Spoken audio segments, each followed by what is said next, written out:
నా పేరు Suresh Goud, Komaragonda Suresh Goud, Serilingampally constituency contested MLA. మా ఫాదర్ నేను state TRS youth general secretary, ఉద్యమకారుణ్ణి 2003 నుండి. కేటీఆర్ గారు 2006లో యాక్టివ్ అయినాక అప్పటి నుంచి కేటీఆర్ అన్నగారు ఎంబడే ఉన్నాము.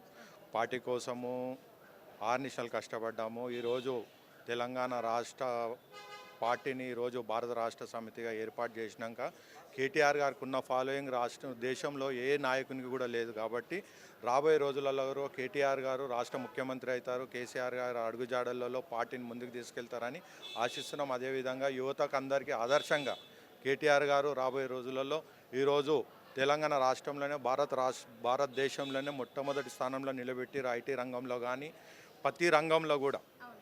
కాబట్టి మేమందరం కూడా కేటీఆర్ గారి నాయకత్వాన్ని బలపరుస్తున్నాము. కేటీఆర్ గారికి రాబోయే రోజులలో ముఖ్యమంత్రి అవుతారని మేమందరం ఆ భగవంతుని మనసారా కోరుకుంటున్నాం. సార్, ఇంకొకటి ఏంది అని అంటే ఆపోజిట్ పార్టీ వాళ్ళు ఏమంటున్నారంటే తెలంగాణ వచ్చినప్పటి నుంచి కేసీఆర్ మొత్తం తెలంగాణని అప్పుల పాలు చేసిండు అని అంటున్నారు. దాని గురించి సార్? అప్పుల పాలు అంటే ఈరోజు అభివృద్ధి చేయాలంటే కూడా డబ్బులు కూడా కావాలి. అభివృద్ధి ఈరోజు అయిన దాన్ని వచ్చిన డబ్బులని అప్పులు ఏవైనా అని కూడా తీర్చడానికి, అంతకుముందు అభివృద్ధి చేయకుండా అప్పులు ఎన్నో ఉన్నాయి కదా. ఈరోజు ఇంత అభివృద్ధి అయింది మీకు కూడా తెలుసు, మీడియా వాళ్ళకు మాకన్నా ఎక్కువ మీకే తెలుసు. ఈరోజు హైదరాబాదు మొట్టమొదటి స్థానంలో ఉన్న, ఈరోజు ముంబైని తీసుకున్న, బెంగళూరుని తీసుకున్న, చెన్నైని తీసుకున్న, ఈరోజు హైదరాబాద్ ఎలా ఉందో మీకు తెలుసు. ఈరోజు ఒక సింగపూర్ని, ఓ మలేషియాని దాటి మనము భారతదేశంలోనే అభివృద్ధి మొదటి స్థానంలో ఉన్నాము. అభివృద్ధి చేయాలంటే ఒక కుటుంబంలో అప్పులు చేస్తూ ఉంటారు, అప్పులు డెవలప్ అవుతూ ఉంటే అప్పులు కడతా ఉంటారు. ఇదే వచ్చిన ఏదైతే డబ్బులను సృష్టించి ఆ అప్పులను కూడా కట్టడం జరుగుతుంది. అప్పులు ఎవరి మీనేసి ఈ 30 సంవత్సరాలు తెలంగాణ భారత రాష్ట్ర సమితి ప్రభుత్వమే ఉంటుంది.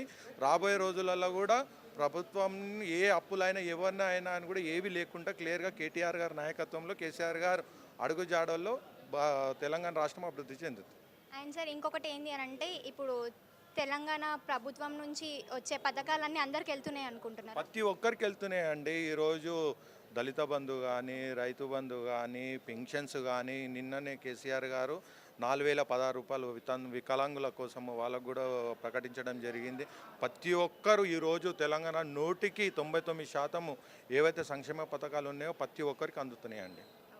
అండ్ కేటీఆర్ గారి లీడర్షిప్ ఎలా ఉంది సార్? కేటీఆర్ గారి లీడర్షిప్కు చెప్పాల్సిన అవసరం లేదు, చెప్పాను నేను మొట్టమొదటిగా అదే చెప్పాను. ఈరోజు భారతదేశంలోనే ఒక హాలీవుడ్ కానీ బాలీవుడ్ కానీ ఫాలోయింగ్ ఉంటుంది. కేటీఆర్ గారికి రాజకీయంలో మొట్టమొదటిసారి ఫాలోయింగ్ అనేది కేటీఆర్ గారికే ఉన్నది. ఏ నాయకునికి లేని లక్షణాలు మా కేటీఆర్ అన్న గారికి ఉన్నాయని తెలియజేస్తుంది. Thank you sir. Thank you sir. మీరు చెప్పండి సార్, తెలంగాణ ప్రభుత్వం పరిపాలన ఎలా ఉంది కేసీఆర్ గారి?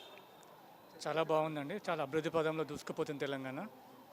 ఇంతకుముందు పాలన చేసినప్పుడు ఎలా ఉందో దానికి చాలా భిన్నంగా డిఫరెంట్గా పోతుంది.